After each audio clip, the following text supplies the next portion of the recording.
Okay, in this last segment, let's recall in the first segment how I talked about this kind of almost tongue twister way of thinking about the habitus, that it's a structure, a disposition that has been structured by the social world and then structures the social world as in terms of how we go through that world.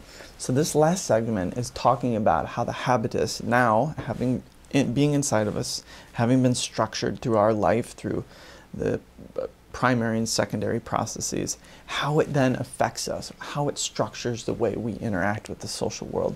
And let me list a couple of ways that it does that, and then I'll give you some examples.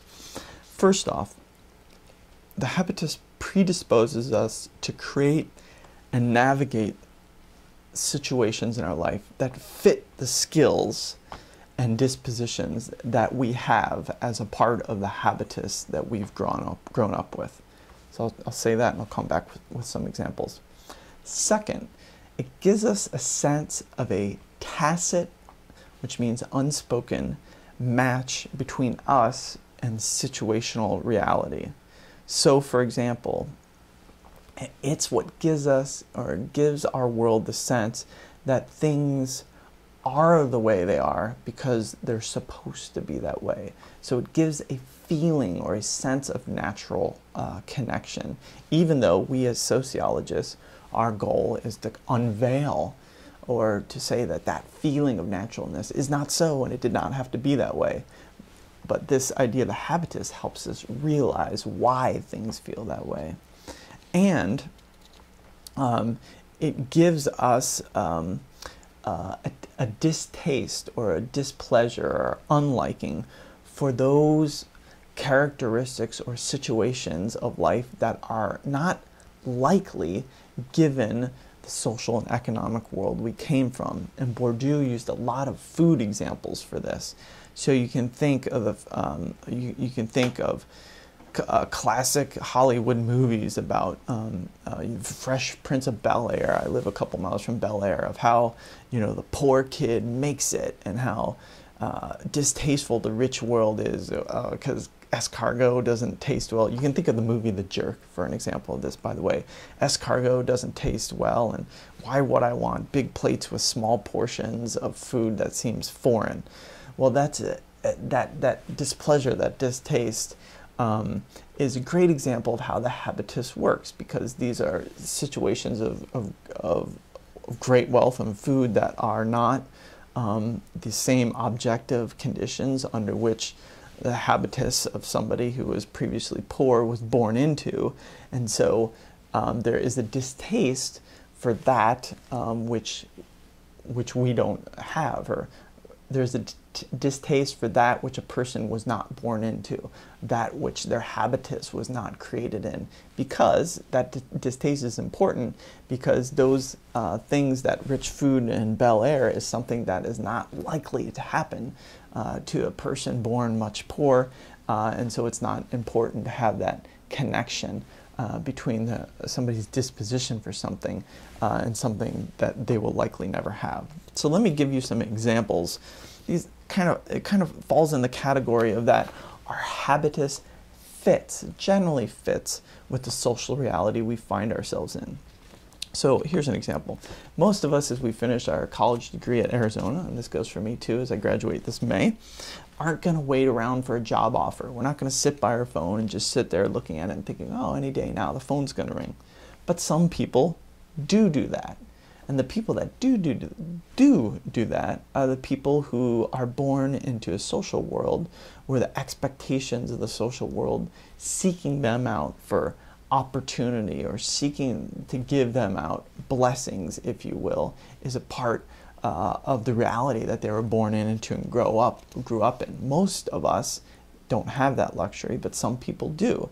And what's interesting is that our habitus fits the most likely reality that we're born into and that we're likely to kind of be connected to most of our life.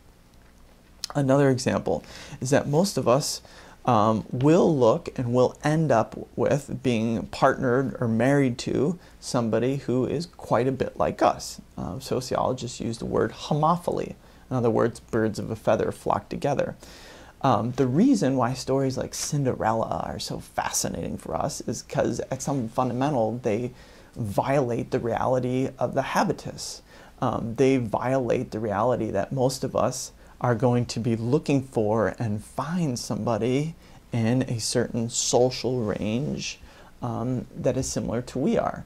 One, because we're more likely to interact with people in this range, but two, we're more likely to have a habitus, not just personality, but a deep habitus that is similar to those folks. And so we'll have a sense that, a natural sense of that we met our soulmate, even though we didn't have to do much looking through all the millions of people in the world, but we had that sense partly because of this shared sense of habitus. And the movies like Cinderella, they're deeply connected with the ideology of meritocracy or democracy, because it gives a sense that somehow two people like Maid in Manhattan could work together as a couple despite inequality. So it kind of makes it seem like inequality is not important.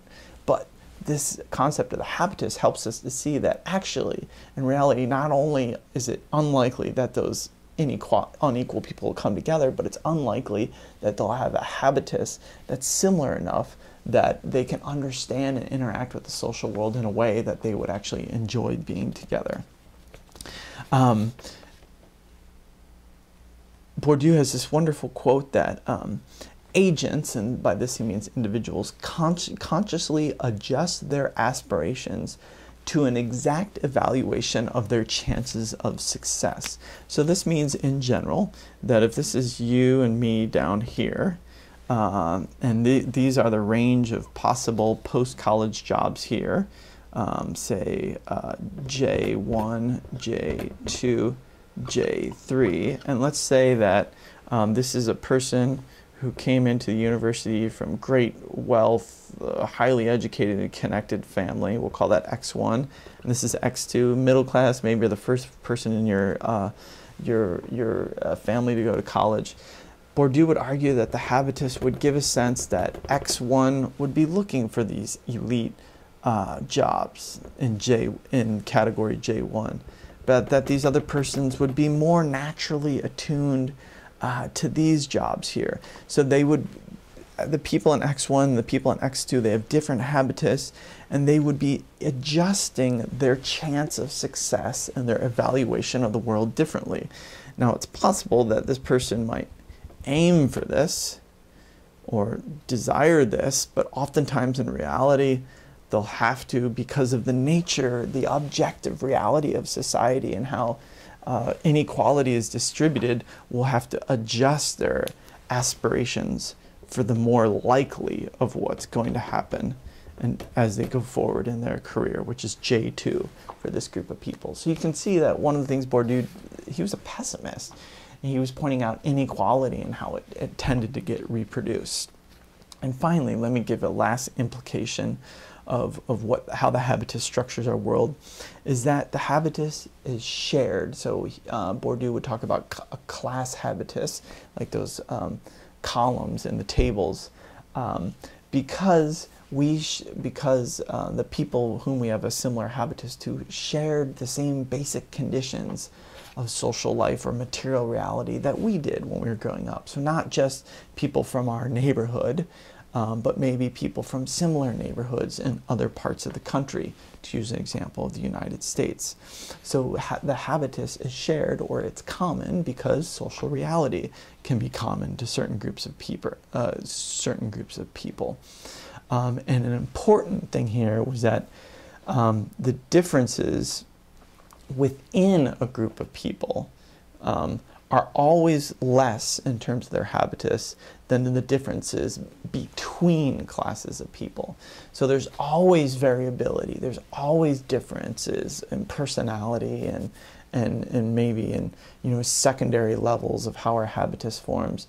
But within a certain group that had very common shared social and material realities and those primary stages of habitus formation, the commonalities are much stronger than any commonalities especially in Bourdieu's world, between classes that are distinctly different. So let me end by saying a few things about how to connect this to the Kahn book.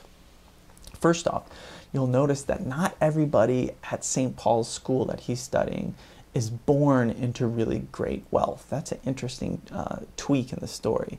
So there, at St. Paul's are kids that don't come from lots of wealth. And one of the interesting things in the book is to see how their experience of St. Paul's and their understanding of the world outside St. Paul's is very different than a lot of the uber wealthy kids that go to St. Paul's. So keep attuned to how he's not saying all the kids at St. Paul's are the same. Instead, he's saying that there are some different primary habituses that end up at St. Paul's, but that St. Paul's itself is this formation of a secondary habitus for the new elite. And so we want to understand that process, but we also want to understand how that feels different depending on where the students came from, especially in terms of their class background and their racial background, and their gender.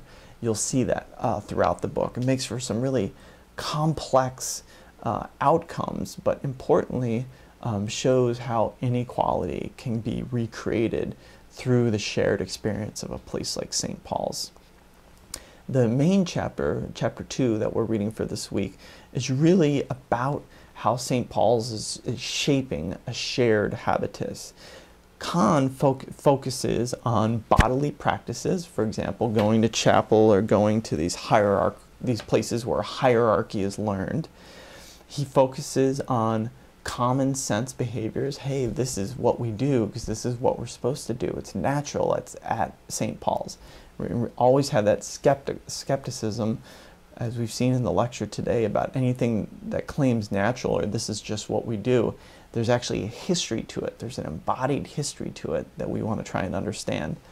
And Kahn shows us that there's lots of, this is an important word, misrecognition going on. So all the time in St. Paul's, both among students and occasionally amongst faculty and staff, there's misrecognition about why things are the way they are. So a lot of times people keep coming back to this ideology of meritocracy to explain why things are the way they are. For Bourdieu and for Kahn, that's called misrecognition. So it's recognizing reality in a wrong way. So explaining it through a system of ideology, not explaining it based on what's actually happening and driving under the surface.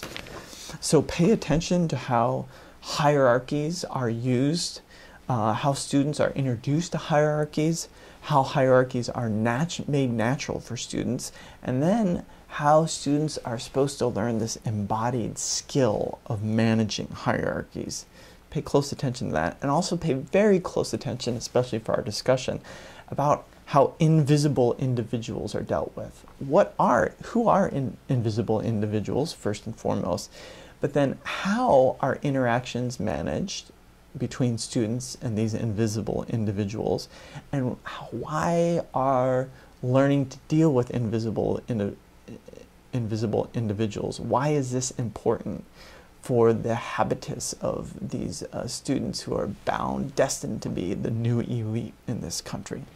So I'll leave it at there for right now. This should be an enjoyable book, lots of stories, an interesting place, maybe not like the high school you went to, but nonetheless a very important thing for us to think about, especially for our own future lives, but the future of this country as well. Okay, great. Have a good week.